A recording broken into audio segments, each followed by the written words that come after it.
Hello दोस्तों, स्वागत है आज की एक नई वीडियो में। दोस्तों आज की इस वीडियो में हम कक्षा 10 हिंदी गद्य का यानी कि 5वां चैप्टर दोस्तों ईर्ष्या तू न गई मेरे मन से, इस चैप्टर के दोस्तों हम क्या करने वाले हैं, गद्यांशों को हल करने वाले हैं। जी हाँ दोस्तों, इससे पहले भी मैंने इस चैप्टर पर एक वीडियो ऑलरेडी बना दिया है। उस वीडियो को अभी तक नहीं देखे हो तो उसको देख लीजिए, उसके बाद इस वीडियो को देखिएगा, ठीक है ना, क्योंकि ये इस चैप्टर का पार्ट 2 है। तो चलिए बिना देरी किए हुए शुरू करते हैं। पूरे गद्यांशों को अच्छे तरीके से आज की इस वीडियो में हम सॉल्व कर देने वाले हैं। तो चलिए शुरू करते हैं बिना देरी किए हुए, ठीक है ना। तो यहाँ पर देखो बुक पर हम आ चुके हैं और यहाँ पर आप लोग देख सकते हो कि ये अंगा नंबर तक हमने पिछले वीडियो में कंप्लीट कर दिया था, ठीक है ना।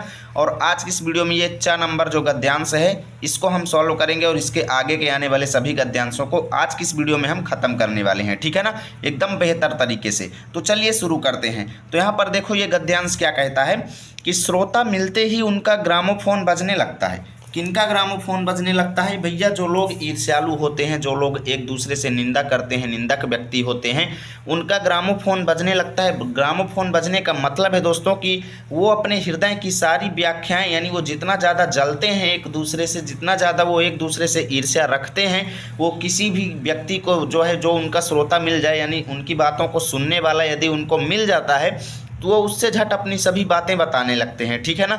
और वे बड़ी ही होशियारी के साथ एक एक कांड इस ढंग से सुनाते हैं मानो विश्व कल्याण को छोड़कर उनका और कोई ध्येय नहीं हो। कहने का मतलब ये है कि लेखक कहना चाहते हैं कि जो ईर्ष्यालु व्यक्ति होता है, एक दूसरे से जलन करने वाला व्यक्ति होता है, वो एक दूसरे की बातों को दूसरे व्यक्तियों से इस तरीके से बताता है, इस तरीके से बताता है, यानी ऐसे तरीके से बताता है कि ऐसा लगता है जैसे पूरे संसार के कल्याण की चिंता उसी को हो और किसी के पास पूरे संसार के कल्याण की चिंता नहीं है। यानी कि पूरे संसार की बातें वो उसको बताने लगता है, यानी कि ऐसा मानो कि उसके बारे में जितनी भी ज़्यादा चिंता है उसे छोड़ और किसी के पास नहीं है, ठीक है ना। यानी कि संसार के कल्याण के अलावा उसके पास और कोई दूसरा काम नहीं है, वो इस तरीके से बताता है, ठीक है ना। अगर जरा उनके अपने इतिहास को देखिए और समझने की कोशिश कीजिए।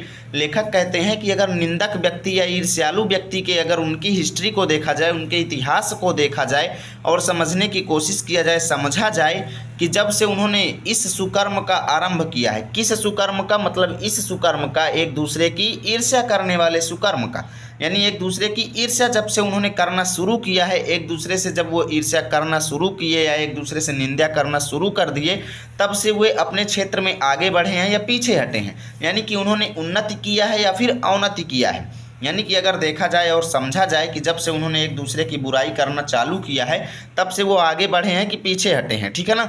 यह भी कि वे निंदा करने में समय व शक्ति का अपव्यय नहीं करते तो आज इनका स्थान कहाँ होता। यानी लेखक कहते हैं कि अगर वो एक दूसरे की बुराई करने में अपना समय और अपने अंदर की ताकत को बर्बाद नहीं करते, अपव्यय यानी खर्च नहीं करते, तो आज वो कहाँ तक पहुँच चुके होते। लेखक ये कहते हैं कि आप लोग ये समझने की कोशिश कीजिए, ठीक है ना। आप अनुमान कीजिए कि निंदक व्यक्ति अगर एक दूसरे से निंदा नहीं करता तो आज वह कहाँ पहुँच चुका होता। तो देखो सबसे पहले दोस्तों शुरू के 2-3 शब्द, अगर ये गद्यांश सेम टू आपके एग्जाम में आ जाए तो सबसे पहले शुरू के 2-3 शब्द ऐसे लिख देना है जैसे मैंने नोट्स में लिखा है। उसके बाद लास्ट के 2 शब्द जैसे कहाँ होता, ठीक है ना दोस्तों, ऐसे ही आपको लिख देना है। उसके बाद देखो इसके क्वेश्चंस पर आ जाते हैं।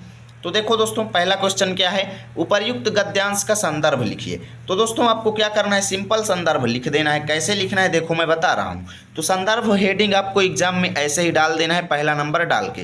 कैसे लिखेंगे देखो, प्रस्तुत गद्यांश हमारी पाठ्य पुस्तक हिंदी में संकलित ईर्ष्या तू न गई मेरे मन से नामक पाठ से अवतरित है, जिसके लेखक रामधारी सिंह दिनकर जी हैं। इस तरीके से आप पूरा संदर्भ लिखिए। अब आगे आने वाले सभी गद्यांश में संदर्भ यदि पूछा जाएगा तो सेम आपको यही लिखना है, इसलिए मैं बार बार नहीं बताऊंगा, ठीक है ना। अब चलिए देखते हैं इस गद्यांश के अगले प्रश्न को। तो देखो दोस्तों यहाँ पर अगला प्रश्न क्या है कि गद्यांश के रेखांकित अंश की व्याख्या करो। तो देखो यहाँ से यहाँ तक इसमें रेखांकित अंश है, तो इसकी व्याख्या कैसे लिखेंगे, ऐसे ही लिखेंगे कि भैया लेखक कहते हैं कि अगर ईर्ष्यालु व्यक्ति की बातों सुनने वाला कोई व्यक्ति अगर उनको मिल जाता है तो वो किसी दूसरे व्यक्ति की बुराई को उसके सामने इस तरीके से व्यक्त करते हैं कि ऐसा लगता है जैसे सांसारिक कल्याण की चिंता ईर्ष्यालु व्यक्ति को छोड़कर और किसी के पास नहीं है, और संसार की चिंता के अलावा और उसका कोई काम नहीं है। वो इस तरीके से जो है दूसरे व्यक्तियों से दूसरे व्यक्तियों की बुराई करता है, ठीक है ना। तो कुल मिला के इसको लिखेंगे कैसे, देखो रेखांकित अंश की व्याख्या आपको हेडिंग डाल देना है दूसरा ऑप्शन यहाँ पर लिख करके, ठीक है ना। उसके बाद देखो कैसे लिखना है। देखो लेखक कहते हैं कि जो ईर्ष्यालु व्यक्ति होते हैं वो सुनने वाला मिलने पर उससे किसी दूसरे व्यक्ति की तुरंत निंदा करने लगते हैं, यानी अपना ग्रामोफोन तुरंत बजाने लगते हैं, अपना मुंह तुरंत चलाने लगते हैं। ये चीज़ यहाँ पर लिखा गया है। वो एक एक बात को इस तरीके से बताता है जैसे संपूर्ण संसार की चिंता के अलावा उसका और कोई काम नहीं है, यानी कि दोस्तों पूरे संसारिक कल्याण की चिंता उसी को लगी हुई है और उसके पास कोई काम नहीं है, ठीक है ना। अगला देखो क्या दिया गया है, निंदा का निंदक पर प्रभाव डालिए। तो देखो निंदा का निंदक पर प्रभाव क्या होता है, इसको कैसे लिखेंगे। आप लोग यहाँ पर भी देखें तो क्या होता है कि निंदा जो होती है निंदा करने वाले को कभी आगे बढ़ने नहीं देती है, क्योंकि यहाँ पर लिखा गया है कि जब से उन्होंने सुकर्म का आरंभ किया है, जब से उन्होंने निंदा करना शुरू किया है, तब से वो अपने क्षेत्र में आगे बढ़े हैं या पीछे हटे हैं। तो यहाँ पर सिंपल सी बात है दोस्तों, जो एक दूसरे की बुराई करेगा वो कभी भी आगे नहीं बढ़ेगा। तो इसको कैसे लिखेंगे, देखो निंदा निंदक को कभी भी उन्नति की ओर नहीं ले जाती है। सबसे बड़ा ये प्रभाव होता है निंदक व्यक्ति पर उसकी निंदा का, ठीक है ना। अब अथवा में देखो यहाँ पर दूसरा क्वेश्चन दिया गया है, तो दूसरे क्वेश्चन का भी आंसर आपको बता देता हूँ। देखो मनुष्य की उन्नति का क्या कारण बताया गया है। मनुष्य तब उन्नति करेगा जब वह एक दूसरे की बुराई करने में अपना समय व शक्ति बर्बाद नहीं करेगा, ठीक है ना। यानी कि अगर आप एक दूसरे की बुराई करने में अपना टाइम बर्बाद नहीं करेंगे तब आप उन्नति करेंगे, ठीक है ना। अगर आप एक दूसरे की बुराई करेंगे तब आप कभी भी आगे नहीं बढ़ सकते ज़िंदगी में, ठीक है ना। तो इसको कैसे लिखेंगे, देखो मनुष्य की उन्नति का कारण निंदा करने में समय व शक्ति का अपव्यय ना करना बताया गया है, यानी कि एक दूसरे की बुराई करने में समय बिल्कुल भी खर्च ना करें, ठीक है ना। अपने समय का सही उपयोग करें और आगे बढ़ने के कोई नए नए तौर तरीके सीखें, ठीक है ना। इस तरीके से आपको इस गद्यांश का सॉल्व जो है एग्जाम में इस तरीके से आंसर इसका कर देना है। चलो देखते हैं 6 नंबर गद्यांश आप सभी के सामने आ चुका है। यहाँ पर देखो क्या कह रहा है कि ईर्ष्या का एक पक्ष सचमुच ही लाभदायक हो सकता है, यानी कि लेखक कहना चाहते हैं कि दोस्तों एक दूसरे से जलन करने में भी फायदा है। कैसे फायदा है, देखो बता रहे हैं कि एक दूसरे से जलन करने का एक ऐसा तरीका भी है जो हमारे लिए लाभदायक हो सकता है, जिसके अधीन हर आदमी, हर जाति और हर दल अपने को अपने प्रतिद्वंदी का समकक्ष बनाना चाहता है। यानी वो कौन सा तरीका है जिसमें हर आदमी, जैसे आप लोग क्या करते हैं अपने ही, अगर आप लोग इस समय पढ़ाई कर रहे हैं तो अपने क्लास में ही आप लोग ज़्यादातर ऐसे व्यक्ति होते हैं जो अपने साथ पढ़ने वाले से जलते रहते हैं कि उसके मुझसे ज़्यादा मार्क्स नहीं आने चाहिए, ठीक है ना। और गांव में देखते हैं कि प्रत्येक व्यक्ति अपने जाति के लोगों से जलते रहते हैं कि यार मैं इतना नीचे हूँ और वो उतना ज़्यादा उन्नति कर चुका है। प्रत्येक समूह अपने समूह से जो है जलता रहता है। तो वही चीज़ कह रहे हैं कि भैया उस पक्ष में फ़ायदा है, आप लोग जलन करें, आपको फ़ायदा तब होगा जब आप लोग स्वयं को अपने प्रतिद्वंदी का समकक्ष बनाना चाहते हैं। अपने प्रतिद्वंदी का मतलब कंपटीटर के समान स्वयं को आप बनाना चाहते हैं। कंपटीटर मतलब आप जिससे कंपटीशन कर रहे हैं, जिससे आप जलन कर रहे हैं, आप स्वयं को अगर उतना दूर पहुँचाने का सोच रहे हैं तो ऐसे में दोस्तों आपको लाभ होगा। यानी कि दोस्तों अगर आप अपने क्लास के टॉपर से जलन रखते हैं और आप ऐसा करते हैं कि दोस्तों खुद को टॉपर बनाने के लिए आप भी अगर पढ़ाई करते हैं तो ऐसे ईर्ष्या में आपको भी लाभ होगा। ये लेखक कहते हैं कि अगर आप अपने प्रतिद्वंदी से, यानी प्रतियोगी से, जो आपसे प्रतियोगिता करता है, कंपटीशन करता है, उसके बराबर यदि आप स्वयं को बनाने के लिए, स्वयं को अगर आप बनाना चाहते हैं तो ईर्ष्या का इस प्रकार, ये प्रकार जो है आपके लिए लाभदायक होगा। लेकिन इसमें भी एक शर्त है, किंतु यह तभी संभव है, यानी कि तभी आप उसके बराबर हो पाएंगे जब ईर्ष्या से जो प्रेरणा आती हो वह रचनात्मक हो। यानी कि अगर आप अपने दोस्त से जलन रखते हैं तो उस जलन का आप उपयोग कीजिए, यानी कि आप भी कुछ ऐसी रचना कीजिए, रचनात्मक रूप में उस जलन का उपयोग कीजिए, ऐसी चीज़ों का निर्माण कीजिए जिससे आप अपने प्रतिद्वंदी से, अपने प्रतियोगी व्यक्ति से आगे निकल सकें, ठीक है ना। ये हमारे लेखक कहते हैं कि भाई अगर आप ऐसा करते हैं, एक अपने को अपने दोस्त के बराबर बनाना चाहते हैं तो यह तभी संभव होगा जब आप लोग क्या करें, एक उससे जलन से जो आपको प्रेरणा मिलती है आप उसके द्वारा कोई नई चीज़ की रचना करें, अपने जीवन को सुधारने की कोशिश करें, ठीक है ना। देखो आगे क्या कहते हैं, अक्सर तो ऐसा ही होता है कि ईर्ष्यालु व्यक्ति यह महसूस करता है, यानी कि जनरली होता क्या है कि जो जलन करने वाला व्यक्ति है वह अपने मन ही मन में महसूस करता है, अनुभव करता है कि कोई चीज़ है जो उसके भीतर नहीं है, यानी कि जो जलन करते हैं, जैसे आप अपने साथी से जलन करते हैं तो आप सोचते हैं कि यार मेरे पास मुझे बहुत कम आता है और मेरे दोस्त को बहुत ज़्यादा आता है, वो पढ़ने में तेज है। यानी कि आप क्या महसूस करते हैं कि आपके अंदर पढ़ाई जो है दोस्तों वो कम है, आपके भीतर पढ़ाई नहीं है, ठीक है ना। यानी कि आप ईर्ष्यालु व्यक्ति यह महसूस करता है कि कोई चीज़ है जो उसके भीतर नहीं है, ठीक है ना, और कोई वस्तु है जो दूसरों के पास है। और आप जानते हैं कि भाई आपका दोस्त जो है इंटेलिजेंट है, यानी कि उसके पास दिमाग ज़्यादा है, ठीक है ना, किंतु वह यह नहीं समझ पाता कि इस वस्तु को प्राप्त कैसे करना चाहिए। लेकिन दोस्तों आप ये नहीं समझ पाते कि आप अपने दोस्त के बराबर इंटेलिजेंट कैसे बन पाएंगे, ठीक है ना। यानी कि लेखक यही कहते हैं कि जो जलन करने वाला व्यक्ति होता है वह यह सोचता है कि कोई ऐसी चीज़ है जो मेरे पास नहीं है और मेरे दोस्त के पास है, लेकिन वह यह नहीं समझ पाता कि आखिर उस चीज़ को मुझे पाना है तो मैं कैसे प्राप्त कर सकता हूँ, ठीक है ना। और ऐसे में वो टेंशन में रहता है और गुस्से में आकर वह अपने किसी पड़ोसी, मित्र या समकालीन व्यक्ति यानी अपने आसपास के व्यक्तियों को अपने से श्रेष्ठ मानकर उससे जलने लगता है, ठीक है ना। यानी जब उसे भाई उस चीज़ को प्राप्त करने का उसके अंदर दिमाग नहीं सूझता तो वह गुस्से में आ जाता है और किसी पड़ोसी या किसी भी व्यक्ति से वो क्या करने लगता है, जलन करने लगता है, उसको अपने से महान मान लेता है। यानी कि भले ही आपके दोस्त के अंदर उतनी इंटेलिजेंसी ना हो, लेकिन आप जलन के चलते उसको अपने से महान मान लेते हैं, जबकि ये लोग भी आप अपने आप से शायद वैसे ही असंतुष्ट हों, जबकि आप जिनसे जलते हैं वह खुद ही स्वयं से असंतुष्ट हो सकता है।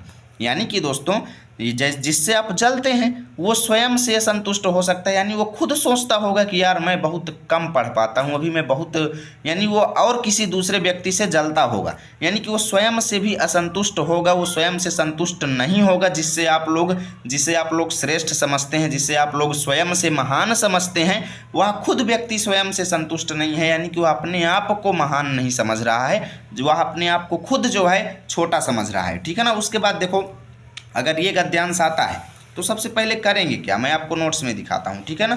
सिंपल देखो, ईर्ष्या का एक, उसके बाद असंतुष्ट हो। देखो शुरू के दो शब्द जैसे ईर्ष्या का एक लिख दिए, उसके बाद असंतुष्ट हो लास्ट के लिख दिए, ठीक है ना।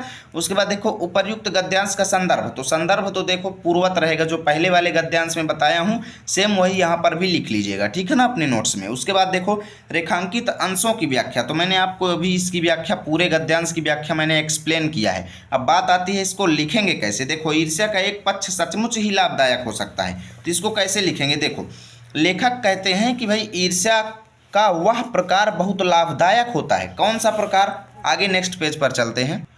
वह प्रकार बहुत लाभदायक होता है जिसमें व्यक्ति, प्रत्येक जाति और प्रत्येक समूह के लोग, देखो अपने गद्यांश से ही आप व्याख्या निकाल सकते हो, जिसमें व्यक्ति, प्रत्येक जाति और प्रत्येक समूह के लोग अपने प्रतिद्वंदी का समकक्ष बनाना चाहता है, यानी कि प्रत्येक समूह के लोग स्वयं को अपने प्रतियोगी के समान बनाना चाहता है। प्रतियोगी मतलब कंपटीटर, जिससे आप कंपटीशन रखते हैं, ठीक है ना, जिससे आप जलन रखते हैं, स्वयं को अपने प्रतियोगी के समान बनाना चाहता है, अर्थात उसके बराबर होना चाहता है, ठीक है ना। उसके बाद लेखक क्या कहते हैं, देखो आगे क्या कहते हैं कि किंतु यह तभी संभव है जबकि ईर्ष्या से जो प्रेरणा आती हो वह रचनात्मक हो, ठीक है ना। तो इसको कैसे लिखेंगे, देखो यहाँ पर देखो ऐसा तभी होगा जब ईर्ष्या करने वाला व्यक्ति ईर्ष्या से कुछ सीख कर उसे अपनी ज़िंदगी में उतारेगा। यानी ईर्ष्या तो करें और उससे आप कुछ सीखें। अपने दोस्त से अगर आप जलन करते हैं तो उससे कुछ सीखें कि ऐसा क्या कारण है कि वो इतना ज़्यादा इंटेलिजेंट है, ठीक है ना।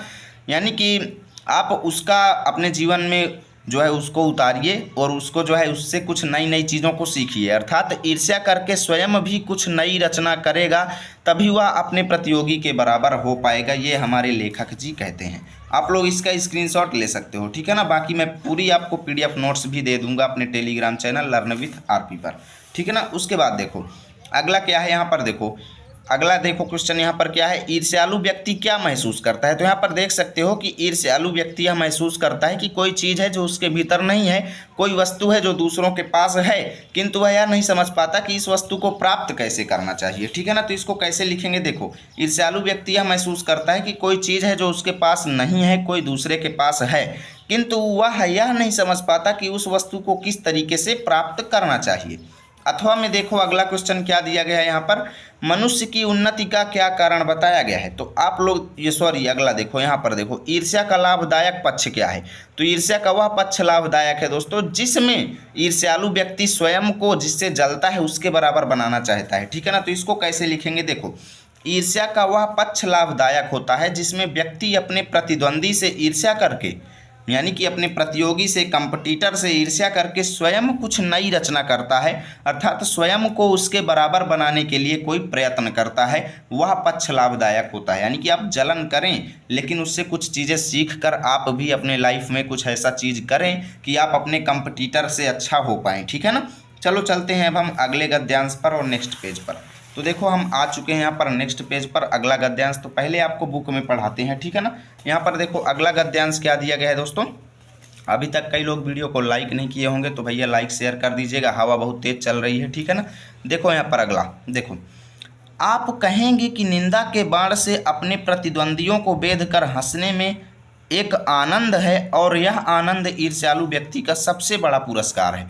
यहाँ पर देखो आप लोग इसको ध्यान से देखना, यहाँ पर लेखक क्या कहते हैं दोस्तों कि निंदा के बाण से, यहाँ से आपको व्याख्या लिखना पड़ेगा, ठीक है ना। निंदा के बाण से यानी लेखक कहते हैं दोस्तों कि निंदा रूपी बाण से, यानी निंदा को क्या माना गया है, एक बाण के समान माना गया है, तीर के समान माना गया है ना। तो क्या कहते हैं कि निंदा रूपी बाण से अपने प्रतिद्वंदियों को बेध कर हंसने में एक आनंद आता है। जो ईर्ष्यालु व्यक्ति होते हैं वो क्या करते हैं भाई, जिससे कंपटीशन रखते हैं उसकी एक दूसरे से बुराई करते रहते हैं, ठीक है ना। क्या करते रहते हैं, बुराई करते रहते हैं, क्या करते रहते हैं, बुराई करते रहते हैं। तो वही क्या कहते हैं लेखक कि निंदा के बाण से अपने प्रतिद्वंदियों यानी अपने प्रतियोगियों को बेध कर हंसने में एक आनंद है, यानी प्रतियोगियों का निंदा करके, यानी कि जैसे आप अगर अपने प्रतियोगियों की निंदा करते हैं तो अब इसका मतलब आप उनको बेध रहे हैं, ठीक है ना। यानी कि ईर्ष्यालु व्यक्ति निंदा रूपी बाण से अपने प्रतियोगियों का मजाक उड़ा करके एक आनंद प्राप्त करते हैं, ठीक है ना। एक दूसरे से बुराई करके स्वयं में खुशी प्राप्त करते हैं और यह आनंद ईर्ष्यालु व्यक्ति का सबसे बड़ा पुरस्कार है। यानी कि लेखक इसको क्या मानते हैं, ईर्ष्यालु व्यक्ति का एक सबसे बड़ा इनाम मानते हैं, पुरस्कार मानते हैं। मगर यह हंसी मनुष्य की नहीं राक्षस की होती है। यानी कि लेखक कहते हैं कि वह अपने प्रतियोगियों की बुराई करके जो मन ही मन खुशी होता है ना, यह उसकी खुशी नहीं होती, यह एक राक्षस रूपी खुशी होती है। यानी ऐसा राक्षस लोग करते हैं, ठीक है ना, राक्षस की हंसी होती है। और यह आनंद भी दैत्यों का आनंद होता है। यानी कि उससे जो आनंद वो प्राप्त करता है वह केवल दिखावा करता है, वो मन ही मन खुशी नहीं होता है दोस्तों। जी हाँ दोस्तों, जलन करने वाला एक दूसरे से बुराई करके भले ही सामने हंस ले लेकिन वो मन ही मन क्या होता है, दुखी होता है। और वही लेखक कहते हैं कि यह राक्षस की हंसी होती है और इससे प्राप्त आनंद भी असुरों का आनंद होता है। यार उसमें कोई अच्छा आनंद नहीं होता, वो बाहरी दिखावा करता है आनंद प्राप्त करने का, ठीक है ना। देखो इसका भी संदर्भ आपको सेम लिख देना है, ठीक है ना। आप कहेंगे एक तरफ, उसके बाद होता है दूसरी तरफ करके डैश डैश कर दीजिएगा, जैसे मैं आपको नोट्स में दिखाता हूँ। देखो आप कहेंगे कि, उसके बाद होता है करके डैश डैश, ठीक है ना। संदर्भ देखिए पहला डाल के पूर्वत लिख देंगे, जो पहले वाले मैंने बताया सेम वही यहाँ पर भी लिख दीजिएगा। अगला देखो क्या है यहाँ पर, अगला देखो रेखांकित अंश की व्याख्या। तो रेखांकित अंश की व्याख्या मैंने आपको बताया भैया कि जो ईर्ष्यालु व्यक्ति होते हैं वो निंदा रूपी बाण से अपने प्रतियोगियों का मजाक उड़ाकर एक आनंद प्राप्त करते हैं और यह आनंद ईर्ष्यालु व्यक्ति को एक इनाम स्वरूप मिलता है, ठीक है ना। लेकिन यह हंसी नहीं होती है, प्रसन्नता नहीं होती है, यह राक्षसों की प्रसन्नता होती है और इससे जो आनंद प्राप्त होता है वह असुरों का आनंद होता है। तो इसको व्यक्त कैसे करेंगे, मेन ये चीज़ मायने रखता है। देखो लेखक के अनुसार ईर्ष्यालु व्यक्ति अपने प्रतियोगियों की एक दूसरे से बुराई करके प्रसन्नता प्राप्त करते हैं। यह प्रसन्नता उन्हें इनाम स्वरूप लगती है, यानी जो प्रसन्नता प्राप्त करते हैं एक दूसरे से बुराई करके अपने कंपटीटर की, वह उन्हें क्या लगती है, इनाम स्वरूप लगती है। परंतु यह प्रसन्नता इंसान की तरह नहीं होती, यह दुष्टों और असुरों की प्रसन्नता होती है। ऐसे लिखना है दोस्तों, स्क्रीनशॉट ले लीजिए। चलो देखते हैं अगला क्वेश्चन इसी गद्यांश का क्या दिया गया है। देखो यहाँ पर ईर्ष्यालु व्यक्ति का सबसे बड़ा पुरस्कार क्या है, तो आप लोग यहाँ पर देख सकते हो, यहाँ से यहाँ तक आप लोग लिख देना कि निंदा के बाण से अपने प्रतिद्वंदियों को बेध कर हंसने में एक आनंद है और यह आनंद ईर्ष्यालु व्यक्ति का सबसे बड़ा पुरस्कार है। और वही मैंने यहाँ पर सेम टू सेम लिखा है, ठीक है ना, आप लोग देख सकते हो। चलो देखते हैं अगला गद्यांश क्या है, यहाँ पर देख सकते हो, ठीक है ना।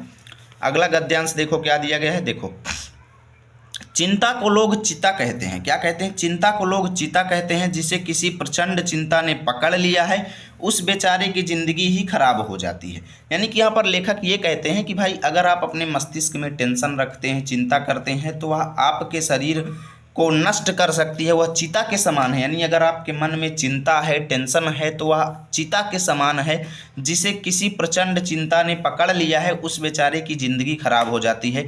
यानी जिसके मन में, जिसके अंदर बहुत ज़्यादा टेंशन हो जाती है, उसकी तो ज़िंदगी वैसे ही खराब हो जाती है, ठीक है ना। किंतु ईर्ष्या शायद चिंता से भी बदतर चीज़ है। लेखक क्या कहते हैं कि भाई जो ईर्ष्या है वो चिंता से भी खराब चीज़ है, चिंता से भी बुरी चीज़ है। जो ईर्ष्या होती है, एक दूसरे से जलन का जो भाव है, वह चिंता से भी खराब चीज़ है, क्योंकि वह मनुष्य के मौलिक गुणों को ही कुंठित बना डालती है। यानी मनुष्य के अंदर जो नैतिक गुण होते हैं उसको ही नष्ट कर डालती है। मनुष्य के अंदर उपस्थित जितने भी सद्गुण होते हैं उनको नष्ट कर देती है, उनके अंदर बुरे गुणों को उत्पन्न कर देती है। ईर्ष्या ऐसी बीमारी है, ठीक है ना। उसके बाद देखो, मृत्यु शायद फिर भी श्रेष्ठ है। यानी लेखक क्या कहते हैं कि भाई मर जाना उससे भी बेहतर है, बनिस्बत इसके कि हमें अपने गुणों को कुंठित बनाकर जीना पड़े। बनिस्बत मतलब इसके अलावा, यानी कि दोस्तों इसके बदले हमें अपने गुणों को कुंठित बनाकर जीना पड़े, इससे अच्छा है कि भाई मर जाएं। यानी कि दोस्तों अपने गुणों को, अपने अंदर के गुणों को नष्ट करके जीना पड़े, यानी बेइज्जत रहना पड़े, इससे अच्छा तो मर जाना है दोस्तों, ठीक है ना। अगर आपकी इज्जत नहीं है तो भाई इससे अच्छा तो मर जाना है, लेखक ये कहते हैं, ठीक है ना। चिंता दग्ध व्यक्ति, चिंता दग्ध व्यक्ति मतलब चिंता से युक्त व्यक्ति, ठीक है ना। चिंता से ग्रसित व्यक्ति क्या करता है, समाज की दया का पात्र है। समाज की दया का पात्र है मतलब समाज में वो दया हासिल कर लेता है, समाज उस पर दया कर सकता है। जो व्यक्ति चिंता से ग्रसित है, यानी जिसके अंदर अगर टेंशन है तो उसको समाज क्या कर सकता है, दया दे सकता है। किंतु ईर्ष्या से जला भुना आदमी जहर की एक चलती फिरती गठरी के समान है। किंतु जो व्यक्ति ईर्ष्या से ग्रसित होता है, जो व्यक्ति जलन से युक्त होता है, वह चलती फिरती गठरी के समान है, यानी एक पोटली के समान है, बुराई से युक्त एक पोटली के समान है, जो हर जगह वायु को दूषित करती रहती है। वायु को दूषित करने का मतलब ये है दोस्तों कि जो ईर्ष्या से युक्त व्यक्ति होता है, ईर्ष्या से ग्रसित व्यक्ति होता है, वो जिस व्यक्ति को भी पाता है उससे एक दूसरे की बुराई करने लगता है, ठीक है ना। उसके अंदर भी ईर्ष्या का भाव उत्पन्न करने लगता है, जलन का भाव, ठीक है ना। अब देखो इसका भी संदर्भ आप पूर्वत लिख देंगे, जो पीछे मैंने बताया है सेम वही यहाँ पर रहेगा। गद्यांश के रेखांकित अंश की व्याख्या कैसे लिखना है, चलो वो चीज़ मैं आपको दिखाता हूँ, ठीक है ना। आप लोग देख सकते हो ऐसे ही सेम आपको लिखना है, डैश डैश कर देना है, ठीक है ना। अब यहाँ पर अगर आप लोग देखें, इसमें आप लोग देखें तो कितने रेखांकित अंश हैं, 2 हैं। आप लोग यहाँ पर देखो ध्यान से, इस गद्यांश में एक यहाँ से यहाँ तक है गद्यांश में रेखांकित अंश, और दूसरा यहाँ से शुरू होकर अंतिम तक है।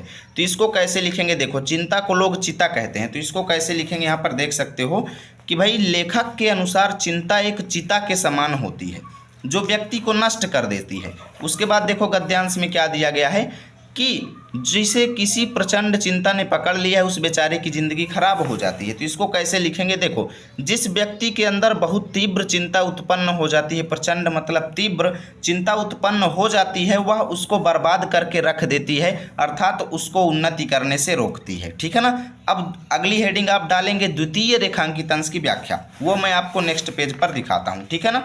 देखो आप लोग यहाँ पर डालेंगे अगली हेडिंग द्वितीय रेखांकित अंश की व्याख्या। अब देखो द्वितीय रेखांकित अंश कहाँ से कहाँ तक है, मैं आपको यहाँ पर बुक में दिखाता हूँ। देखो यहाँ से शुरू होता है चिंता दग्ध व्यक्ति से, उसके बाद लास्ट में कहाँ तक जाता है, अंतिम तक, दूषित करती फिरती है, ठीक है ना। तो चिंता दग्ध व्यक्ति समाज की दया का पात्र है, तो इसको कैसे लिखेंगे, देखो चिंता से ग्रसित व्यक्ति तो समाज के द्वारा दया प्राप्त कर सकता है, किंतु ईर्ष्या से जला भुना आदमी जहर की एक चलती फिरती गठरी के समान है। इसको कैसे लिखेंगे, परंतु ईर्ष्या से युक्त व्यक्ति को लेखक ने जहर की एक पोटली के समान बताया है, ठीक है ना, जो हर जगह वायु को दूषित करती फिरती है। तो इसको कैसे लिखेंगे, पोटली के समान बताया है, जो अपने आसपास आने वाले प्रत्येक व्यक्ति को बर्बाद कर देती है, ठीक है ना। इस तरीके से आपको लिख देना है, सिंपल, फुल मार्क्स आपको मिलेंगे।